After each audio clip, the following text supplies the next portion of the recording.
अजय प्रहार चैनल में आपका स्वागत है।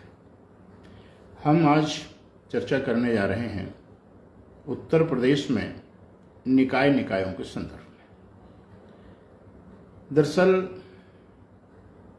हमारा जो संविधान है और उस संविधान के निर्माताओं ने जिस प्रकार से संविधान की संरचना की, उसमें नगर निकाय से संबंधित जिस प्रकार का प्रावधान होना चाहिए था, किया जाना चाहिए था, वह उस समय नहीं किया गया। बाद में राजीव गांधी के नेतृत्व में, उनके कार्यकाल में 92 में संविधान में एक संशोधन हुआ, 93 से उसको लागू किया गया। इस संशोधन का और कोई लाभ हुआ हो या ना हुआ हो, एक लाभ ये हुआ कि संविधान का एक अंग होने के नाते जो स्थानीय निकाय हैं उनके निर्वाचन समय से होने लगे। अन्यथा इतिहास में 14 साल, 15 साल और 21 साल तक प्रशासक रहने के बहुत से उदाहरण थे। उन उदाहरणों को अब एक इतिहास बना दिया गया है। अब समय से उनका निर्वाचन करना ये संवैधानिक मजबूरी शासन और प्रशासन दोनों की हो गई है। उसी श्रृंखला में अब इस समय नगाड़ा बज गया है निर्वाचन का। दरअसल जो नगर निकाय हैं उसमें ग्राम पंचायतें हैं, नगर पंचायतें हैं, नगर पालिका है और नगर निगम है।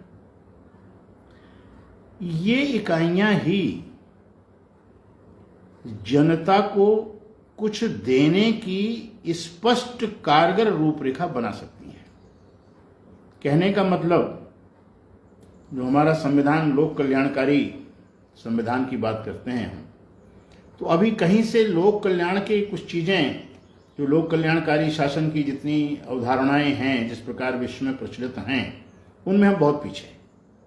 लेकिन जब से ये एक संशोधन हुआ, उस संशोधन के बाद जो नगर निकायों के चुनाव समय से होने लगे, इसमें एक राजनीतिक चेतना तो आई है, लेकिन नेतृत्व के अंदर जो नगर निकाय में उसको संभाल रहे हैं और जिस प्रकार से अभी वहाँ लोकतंत्र की बहाली ना होकर के प्रशासनिक शिकंजे नियम कानून के कसे हुए हैं, उससे अभी लोक कल्याणकारी शासन की डिलीवरी सुनिश्चित नहीं हो पाई और इसके लिए कहीं से कोई आवाज भी नहीं उठ रही है।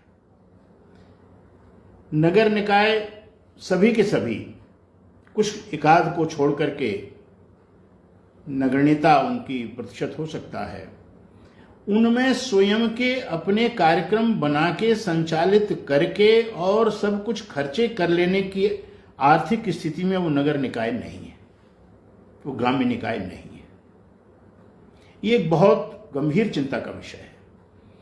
और हमारी जो पहले प्लानिंग कमीशन था, अब नीति आयोग है, वो इस प्रकार की कोई नीति बनाने में अभी तक सक्षम नहीं हो पाया है या सफल नहीं हो पाया है कि जिससे लगे कि ये नगर निकाय इतनी अच्छी डिलीवरी भी करेंगे और जनता पर बहुत बड़ा बोझ है, क्योंकि जनता पर वैसे भी करों का बहुत बड़ा बोझ है, उनकी कमर टूटी जा रही है सामान्य नागरिक की।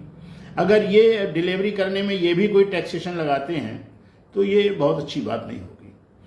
तो भारत सरकार के पास और राज्य सरकार के पास जो संसाधन हैं, उनमें नगर निकायों को वो कुछ देते जरूर हैं, लेकिन उसकी बहुत अच्छी पारदर्शिता वाली स्थिति नहीं है कि उनका जो निदेशालय है, वो निदेशालय के पास जो आजकल एक डाटा का सिस्टम है, उस डाटा सिस्टम में रखे किस नगर निकाय में सबसे आवश्यक चीज क्या है और उसके लिए कितना फंड चाहिए और हमारी कौन सी एजेंसी उस पर काम करेगी। ये सब पूरा का पूरा एक इतने वर्षों में हो जाना चाहिए, जो अभी नहीं हुआ है। अभी वही पुरानी पद्धति चली जा रही है, 31 मार्च की रात में बजट आएगा, फिर वो फलाने खाते में डाल लो, फिर ये कर लो। ये अच्छी बात नहीं है। इस पर बहुत गंभीर चिंतन और उस चिंतन का एक ऐसा परिणाम आना चाहिए कि जिससे आम आदमी को लगे कि ये नगर निकाय, हमारा जो स्वशासन जिसे हम बोलते हैं, ये हमें कुछ डिलीवरी कर रहा है। अभी ऐसा लग रहा है कि कोई डिलीवरी नहीं कर पा रहा। अब एक बहुत छोटी सी बात, ऐसा कोई कस्बा नहीं है जहां सरकारी और गैर सरकारी बहुत से प्राइमरी स्कूल्स ना हो, और उन सब की वाहन है, उनको जाना है। और कस्बों की कुलियां इतनी छोटी हैं कि अगर दूसरी तरफ से एक मोटरसाइकिल आ जाए और इस तरफ से एक वाहन जाए तो उसमें एक 20 मिनट लग जाएंगे आपको पास करने में। ये मैं एक कस्बे की बात नहीं कर रहा हूँ, ये सभी कस्बों में ये स्थिति है। गांव में भी बहुत खराब स्थिति हो गई है।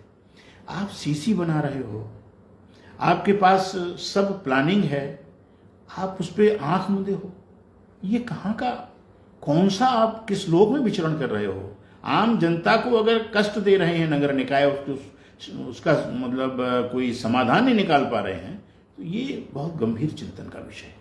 बहुत से कस्बों में मैंने देखा, अगर वहाँ का यातायात विभाग और नगर निकाय मिलकर के उनको एकल मार्ग में परिवर्तित कर दें कि भाई यहाँ से आप जाएंगे और यहाँ से निकलेंगे, तो कम से कम वह समस्या जो आज विकराल है वो 50% तक पूरी तरीके से हल हो सकती है।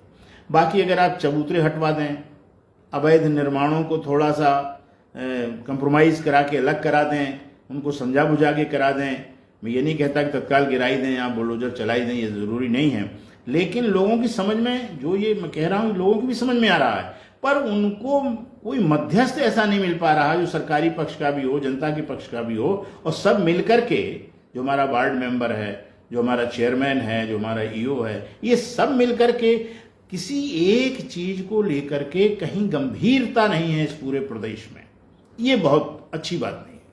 इसके लिए आवश्यक है कि नगर निकाय जब वो चुनाव लड़ रहे हैं और चुनाव लड़ने के बाद वो जीत रहे हैं, तो उनके पास कोई एजेंडा तो होना चाहिए कि हम जीतने के बाद करेंगे क्या।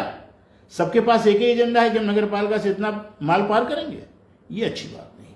इसके विषय में शासन को, प्रशासन को और नगर निकाय के आने वाले नेतृत्व को सजग होने की आवश्यकता है, ताकि वो कुछ इस प्रकार का कार्य करें जिससे शहरवासियों को, नगरवासियों को कुछ सुविधाएं मिलें और हम एक लोक कल्याणकारी शासन की ओर 4 कदम आगे बढ़ाएं। इन्हीं शब्दों के साथ धन्यवाद। जय हिंद।